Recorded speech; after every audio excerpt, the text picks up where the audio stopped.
Hello there, welcome to Venture Capital with me, Katie Pilbeam. This week we're going to be talking about bankers' salaries. Are they still too high? We've got an exclusive interview coming up on that one. Also, the world's highest paid female athletes, finding out who they are. Staying sporty with Kate Partridge, RT's sports presenter, coming in to talk to me about football and business. As well as that, we've got corporate news and checking in at the markets desk with our in-house trader here at RT. That's all to come. But let's get started with US debt. Because the official figure of $16 trillion seemed worryingly high, but according to a study by the University of California, America's debt is actually 4 times higher at $70 trillion. So how much does that sum equate to? Well, let's compare it to the world's most valuable company, Apple. So here we go then. Now, as you can see, this official figure equates to 40 Apple empires, but Professor Hamilton's studies found that the US has over $70 trillion of unaccounted for debt, which would make up a total of 165 Apples. But it turns out that even 70 trillion may be an understatement. A former economic advisor for President Ronald Reagan, Professor Kotlikov, says it could be as much as 211 trillion, or 500 times the world's most valuable company. I asked author of Street Smart's Jim Rogers if he was surprised by the new findings and how much longer such extraordinary debt levels can be sustained. I'm absolutely not surprised. I've written in 2 or 3 of my books, most recent one, Street Smart, about this debt situation. As the U.S. government has been lying to us, the debt is at least 50 trillion, and if you actually get out to people who've done thorough studies, it's over 100 trillion U.S. dollars. Katie, there is no way that America can ever pay its debt. Now, this is not going to affect the markets anytime soon, but eventually, when we start having problems in the financial markets, everybody's going to suddenly focus on it. They're going to know that America's bankrupt. And it's going to cause even more turmoil in the financial markets, the credit markets, the currency markets. It's going to affect all of us in a huge way. And moving on to bankers' salaries. The latest data from the European Banking Authority is likely to infuriate the average EU citizen struggling to make ends meet in these times of tough budget cuts. The figures reveal that the bankers at the very heart of the crisis, 3,000 of them, are taking home more than €1 million a year in pay and bonuses. But most of that cash is being dished out in London's financial centre, accounting for 3/4 of the 7-figure salaries in the EU. Now, Germany came in second with 170 bankers receiving €1 million or more, and France came in third with 162. So as you can see, there's a huge difference between London and the rest of the EU. So the question really is, are these salaries justifiable? I've got Patrick Young right here from DV Advisors to give me the lowdown on this. So Patrick, I'll start right there if I may. Great to have you with us. Are they justified, these huge fat salaries? What do you reckon? Well, on one way, yes, they're justified. Before everybody switches off in fury, let me make that rather clear as to why I'm saying so. The whole point about bankers' salaries are that they're generally paid in investment banks in relation to how much money they make. Therefore, if they make more money, they get a higher salary. That's probably not an unreasonable principle by which to govern these things. However, the problem actually lies behind the scenes of what's going on here. The reason at the moment, despite the economic travails for the rest of Europe, that these bankers can make so much money is because of the shambolic farce which has been government reaction to the crisis of 2007-2008. First of all, we had the whole situation where governments refused to let banks go bankrupt. That was ridiculous. All of a sudden, banks became part of the government firmament effectively. Second of all, we had a situation where the central bankers, many of them former bankers themselves, such as the recent arrival Mr. Carney as the head of the Bank of England. These people, the central bankers, have simply gone on for the last 5 years with a frankly insane policy of handing over money. They call it quantitative easing. They give away assets free, money free to the banks, and they say, there, go and help yourselves. Use this money in order to manage to rebuild your balance sheets. So the result is they don't lend it to ordinary people. They don't lend it to entrepreneurs. Instead, they take something they've been given for free, they make a lot of money out of it, and of course, because of the rationale of bankers' bonuses, because they're making a lot of money, they get large bonuses. What about the bonus cap then? Do you think that's going to work at all, that's going to be introduced in London? Is that the answer? Oh, look. I mean, this is just an absolutely farcical example of regulators trying to do something to justify their political masters who've already managed to mess the whole thing up. No, they won't work. We don't have bonus caps on footballers, yet they get €100,000 a week for kicking an inflated pig's bladder around a lawn. Why not? Because it's capitalism. People should be allowed to earn what ultimately they can manage to make in profit. That's a very reasonable and sensible assertion by which they can all end up paying more taxation and ultimately then helping government. No, bonus caps simply will not work. All they will do is drive business out of the EU. They'll go to somewhere like Moscow, where they've got a very enlightened tax regime and a growing financial centre. Patrick Young from DV Advisors, thank you very much indeed for your time today. Very much appreciated. Russia's controversial economic amnesty law has been back in focus this week. The bill means that former oil tycoon Mikhail Khodorkovsky and his business partner Platon Lebedev are serving a 9-year sentence for fraud and tax evasion charges and will now be released from prison 2 months early. Some of the economic crimes that qualify for amnesty include business fraud, money laundering and tax evasion.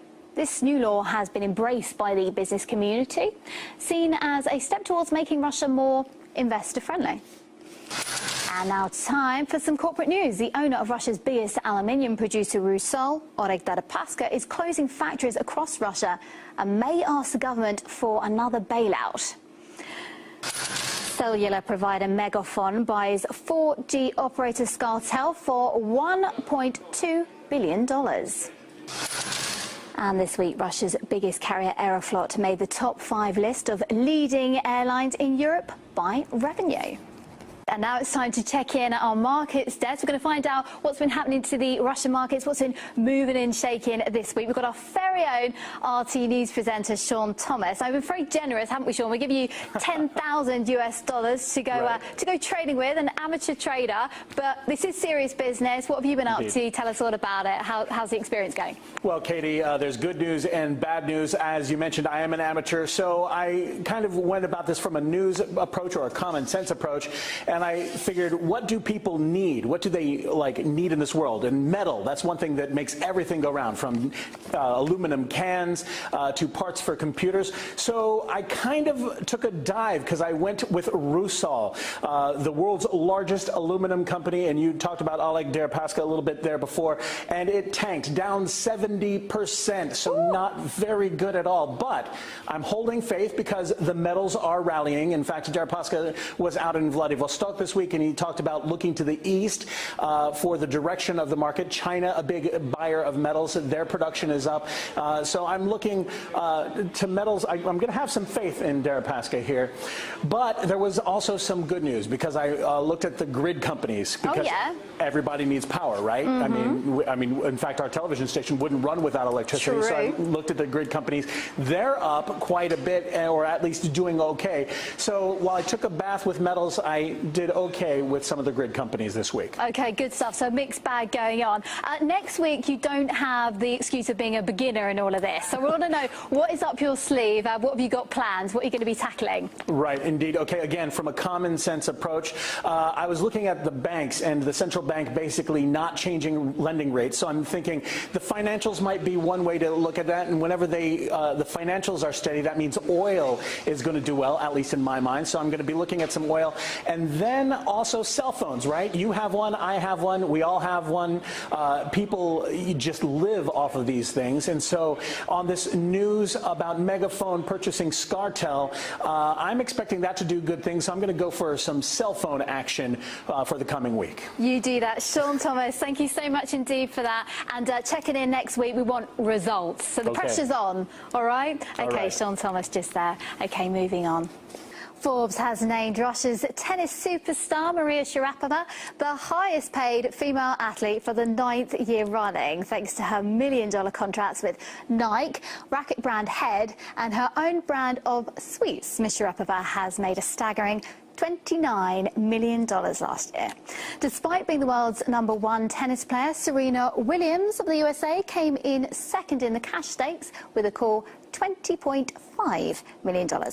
And fellow tennis players made up third and fourth place, with China's Li Na with an $18.2 million pay and Victoria Azarenka of Belarus with $15.7 million. The fifth place went to a female racing champion, Danica Patrick. Just there. Gorgeous women, girl power, we like it.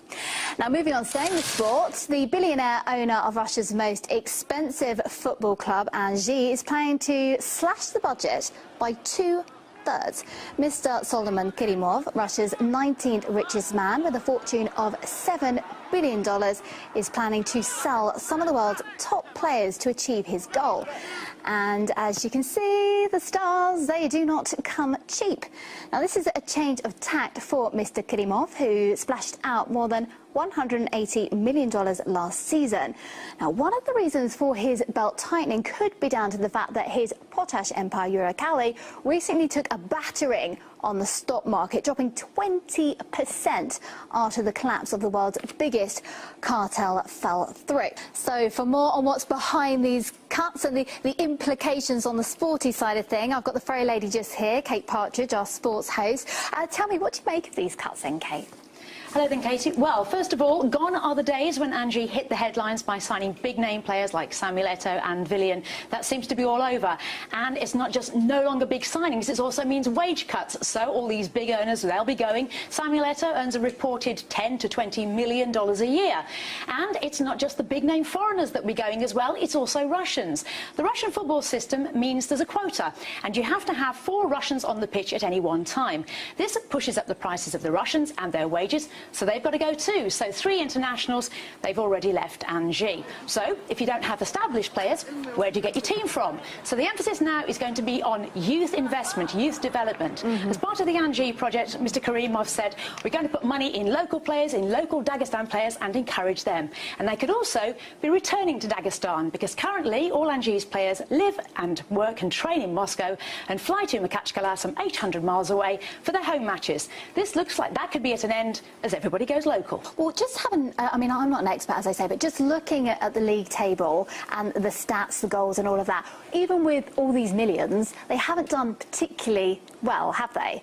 Well, that's only really so far this season. When the announcement came in, 4 games had gone so far, 2 defeats, 2 draws, 2 points from a possible 12, 8 points adrift from the top, already 4th bottom.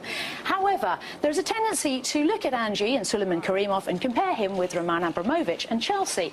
Well, you can't. When Abramovich bought Chelsea, it was an established club, established history, established fan base, everything was established.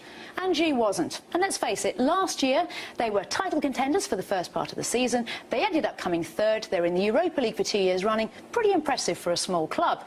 And now they have Gadji Gadjiev coming back, experienced coach, to steady the ship from Kliya Sovetov. It's going to be an interesting season for us, but also for Asieh. Kate Partridge, thank you very much indeed for your time. And that's it for this week's edition of Venture Capital. You can join me same place, same time next week. Have a great one. Goodbye.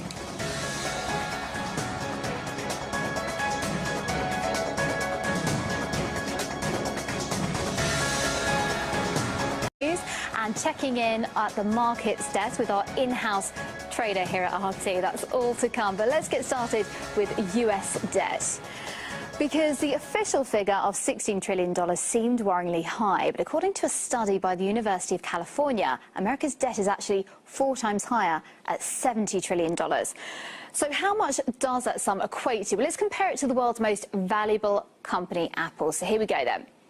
Now, as you can see, this official figure equates to 40 Apple empires, but Professor Hamilton's studies found that the US has over $70 trillion of unaccounted for debt, which would make up a total of 165 Apples. But it turns out that even 70 trillion may be an understatement. A former economic advisor for President Ronald Reagan, Professor Kotlikov, says it could be as much as 211 trillion, or 500 times the world's most valuable company. I asked author of Street Smarts. Going to affect the markets anytime soon, but eventually when we start having problems in the financial markets, everybody's going to suddenly focus on it. They're going to know that America's bankrupt. And it's going to cause even more turmoil in the financial markets, the credit markets, the currency markets. It's going to affect all of us in a huge way. And moving on to bankers' salaries. The latest data from the European Banking Authority is likely to Jim Rogers if he was surprised by the new findings and how much longer such extraordinary debt levels can be sustained. I'm absolutely not surprised. I've written in 2 or 3 of my books, most recent one, Street Smarts, about this debt situation, as the U.S. government has been lying to us. The debt is at least $50 trillion, and if you actually get out the people who've done thorough studies, it's over $100 trillion U.S. dollars. Katie, there is no way that America can ever pay its debt. Now, this is not going.